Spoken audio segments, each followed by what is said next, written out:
What's up, YouTube? Your boy back once again with another sport topic. And today, I'm going to break down and recap. Nah, I'm not going to break down and recap nothing, because that game was nothing to break down or recap. Jacksonville, y'all are legit. Y'all are who y'all record say y'all are. Y'all are one of the best teams in the AFC. Y'all have a dominant, ball-hawking, good defense. Borderline great defense. Y'all have the two best corners in the league with Jalen Ramsey and A.J. Bouye, which is our gift to y'all. Thank you, Rick Smith. Yeah, all people in Jacksonville need to give Rick Smith. Y'all all owe Rick Smith a Christmas gift for letting A.J. walk into y'all hands. But y'all are like, and Blake Bortles is playing good enough to win games. He's playing good enough that he's not costing y'all games with that defense. Y'all even have Leonard Fournette. Like y'all doing what y'all supposed to do. Y'all a legit football team, and I hate to say it, y'all can make it to the Super Bowl. Like real talk, y'all can make it to the Super Bowl. I hate to say that, but y'all can make it to the Super Bowl. Y'all really can. And attention, Titan fans, tighten up. That's how y'all supposed to defeat a depleted Texan team. Y'all supposed to come out there at home, put your foot on our necks, and never let us wake up. That's what you were supposed to do. Jacksonville did what they were supposed to do, what Tennessee should have did 2 weeks ago, but didn't do. And all want to get on my timeline and in my comment section, tighten up. Like I said, y'all, it's not as good as y'all records say, because y'all don't play like at the time a 8-4, 7-4 football team. Y'all shouldn't have struggled against a Texan team at home like that. Like y'all, a depleted Texan team at home. It shouldn't have been a 4-point game with less than 2 minutes to go, and the Texans having a chance to win it with a touchdown by Hopkins. That game should never been that close. Texans should never went up 10-0. Like how Jacksonville went up. Was it, what, 31-0 at halftime? Like, yeah, that's what y'all supposed to do. Something similar. Now, of course, I mean, they had to be that dominant because y'all don't have that defense. But something on those lines where y'all put y'all foot on our necks and and the game was never a game. That's what y'all should have did. So Jacksonville did what they supposed to do. And Tennessee, because they fell to the 49ers, they are coming back to earth a little bit. Jacksonville's the best team in this division. Had a subscriber tell me that earlier this year, even when DeShaun Watson was still healthy, that he wasn't worried about the Titans, that Jacksonville was the biggest threat. And I'm like, they defense, yeah, I'm not sold on their offense. I think Tennessee has the better offense, so I'm more afraid of Tennessee. And you're right. You were right, I was wrong. Because their defense was what I thought they was. Even though I had questions coming in this season to see if they were going to jail, but they jailed as quickly as they did. And like I said, all Jackson fans, y'all owe Rick Smith a Christmas gift for letting AJ walk to y'all. Y'all truly owe, yeah, because that might be, I mean, him and Calais Campbell might be the two free agent steals of the year, and they both on Jacksonville. I think it should be AJ, because AJ is the best corner on that team. Well, statistically speaking. I mean, people still might want to say it's Ramsey, but AJ is still the best corner.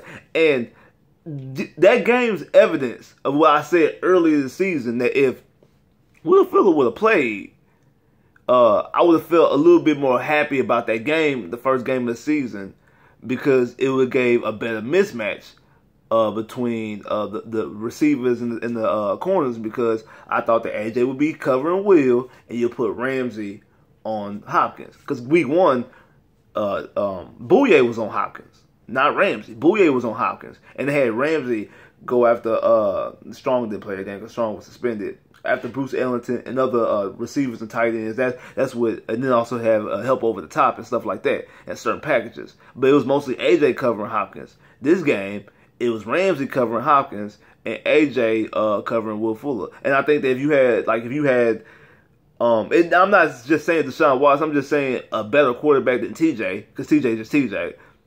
You might be able to exploit AJ a little bit with the fast receiving, because, you know, sometimes fast shifty receivers, and when it comes with physical corners who are physical, get up in your face and rough you up, like Richard Sherman, it frustrates them when you get smaller shifted receivers, because they can move if they take one little quick jab, they can actually outburn you because you're so physical. You coming up on them, and they make that quick jab and go off because they're so fast.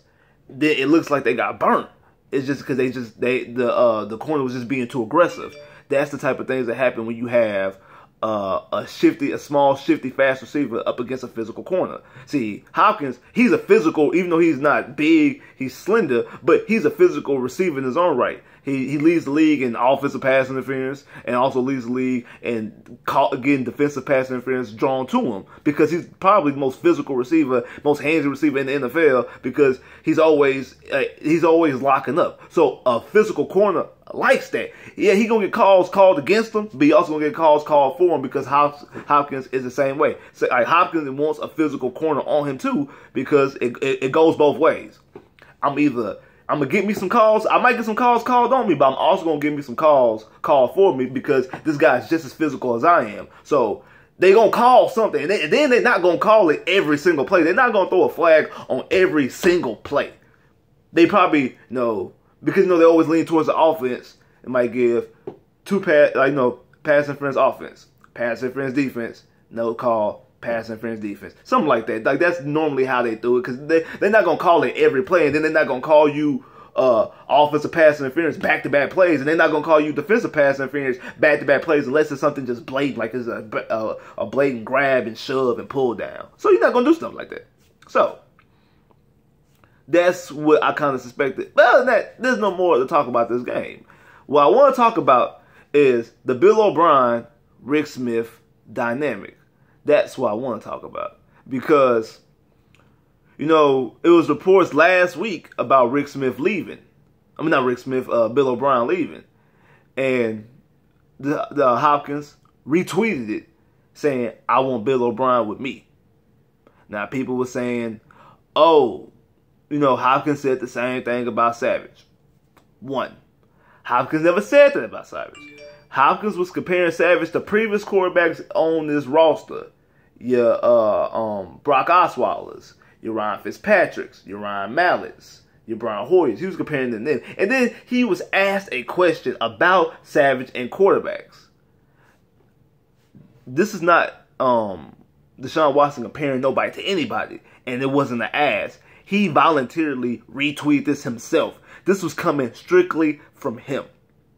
So, my question to Texan fans, because as fans, we are never satisfied. We always blaming somebody, and it's not just Texas fans, it's fans of any sport, of any team.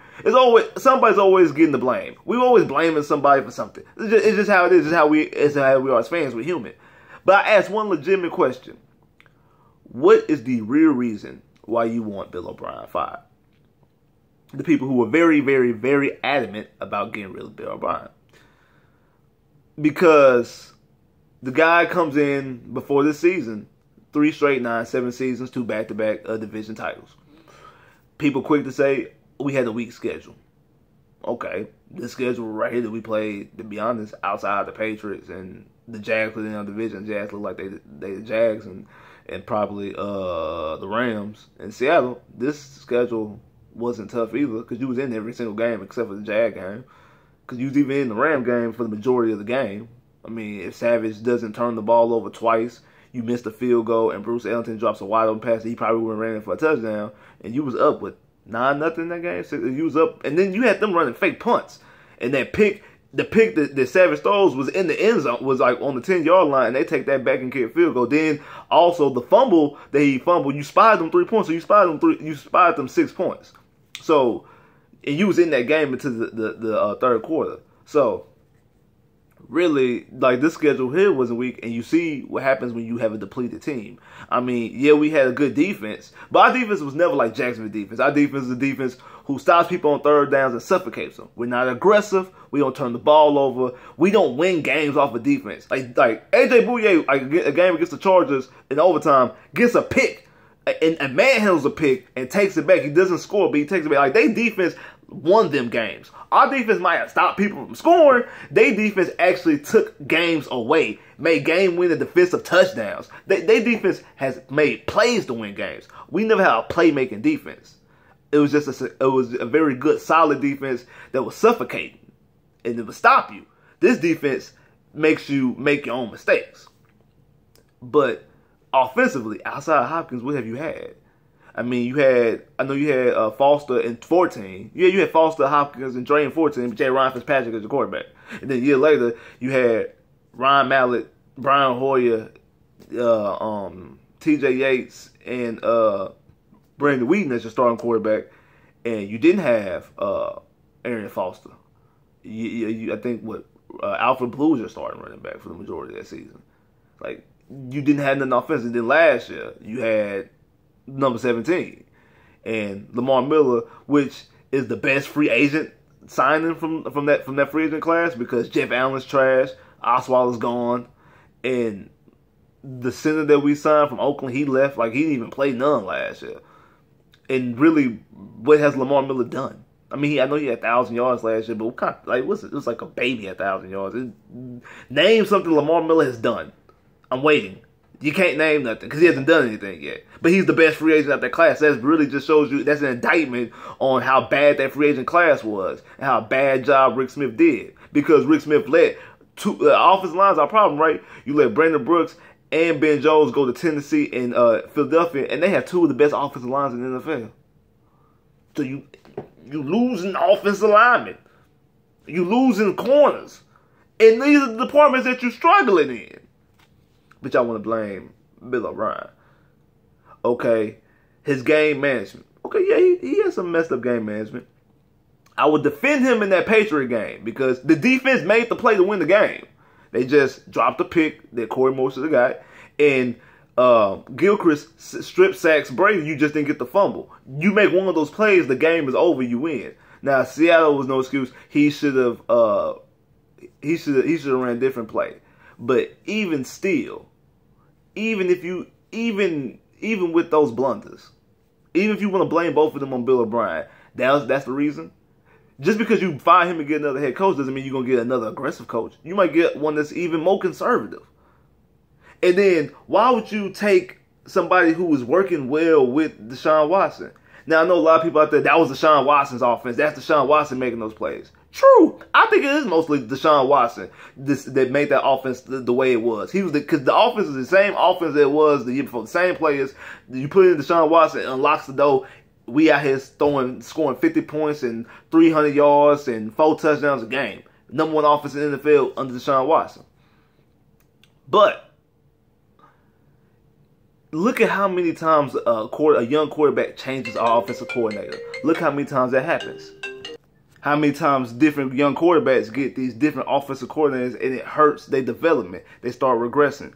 Vince Young, Alex Smith. Alex Smith, his first 4 years, had 4 different offensive coordinators. And then, when he finally got Jim Harbaugh, he looked good for the 2 years in San Francisco. Then, now he's doing good things in Kansas City, even though they got Patrick Mahomes. But that's also due to his age and also talent-wise. I mean, he doesn't have the same physical gifts that Deshaun Watson has or other quarterbacks have. But we've seen different quarterbacks, young quarterbacks, get their development hurt and crushed because you keep changing offensive coordinator.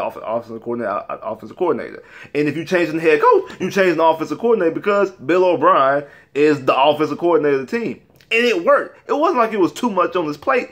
It worked. This offense was putting up 300 to 400 yards in the passing game every week. Deshaun Watson was getting 45 touchdowns. Now, we know this is not something that's going to sustain game after game after game. He's eventually going to have a bad game. He's eventually not going to throw for 300 yards and 3 touchdowns. That's why I think the game that was the most indicative and most significant was the Patriot game. 2 touchdowns. He had a little over 300 yards. I think it was like 311, something like that. Very efficient, even though he threw 2 picks, but 1 pick came on the Hail Mary. And the other pick was the actual pick. That was a game that you could get out of 16 games. You take that, get 16 games, you're going to look at a 10, 11, possibly a 12-win season. No matter what your defense is doing. Not to mention, if you shore up that defense, now you got to shore up this offensive line, and you got to shore up the secondary, because you're going to get some defensive plays back. That's the reason why the record is the way it is, because of the injuries. We know that. We get that. So we know that him having the record the way it is not an indictment on Bill O'Brien. It's an indictment on Rick Smith. Rick Smith is the one who needs to go. Now, I told you before I made this YouTube channel, on the message board, people used to talk about Rick Smith. I always said this. I don't judge general managers, because I don't know what's a good general manager. Like, I can't go out and say, it's easy to look at the offensive coordinator, defensive coordinator, like they might be a good head coach. I can't tell and judge who might be a good GM. But when the moment we did not franchise tag AJ Bouye and AJ Bouye walked out and went to Jacksonville, I said right then and there, you got to get somebody else. You got to get somebody else. He kind of saved his bacon a little bit by drafting DeShaun Watson, but let's be honest. We give him credit for jumping up the trade for DeShaun Watson, but we can't give him credit for actually picking DeShaun Watson, because when he jumped up to 12, there was nobody else to pick. I mean, it wasn't like he passed on DeShaun Watson. I mean, it wasn't like he passed on Trubisky for DeShaun Watson or passed on Patrick Mahomes for DeShaun Watson. DeShaun Watson was the only person viable to take at that 12th spot. No, we give him credit for jumping up. But we can't give him credit for actually picking DeShaun Watson, because he didn't pick DeShaun Watson over nobody else. He didn't jump up to 1 and then pick DeShaun Watson. DeShaun Watson was the only quarterback to take at 12. So we can't give him too much credit. We give him credit for jumping up, but not for the actual personnel decision. But, you get you a quarterback that saves everybody's skin. But, like I said, you let Ben Jones walk, you let AJ walk, you let Brandon Brooks walk, you let all these players in the areas that you need. Oh, yeah, you let Quentin Demps walk. You let Swearinger walk, and Swearinger looking like a good safety. So, Swearinger, you letting all these different people walk in the departments that you need. Rick Smith is the one that needs to go, not Bill O'Brien. I think Bill O'Brien, he's under contract for 1 more year. I should at least give him a 1-year contract extension and let him have a full year of DeShaun Watson. And I guarantee you this team is a 10, 11, possibly 12-win team with DeShaun Watson. I really believe that. With the offense that Bill O'Brien. Now, don't get it twisted. That offense is not going to be that same high-scoring offense it was every game. I mean, Hopkins and Will Fuller not scoring 2 touchdowns every game. But it's going to be one of the top 5 offenses in the NFL. I guarantee you that. I believe. I think with DeShaun Watson is a top 5 offense, and this is a top 5 team and a top 3 team in the AFC. I believe that. I really believe it. So don't get rid of Bill O'Brien just yet.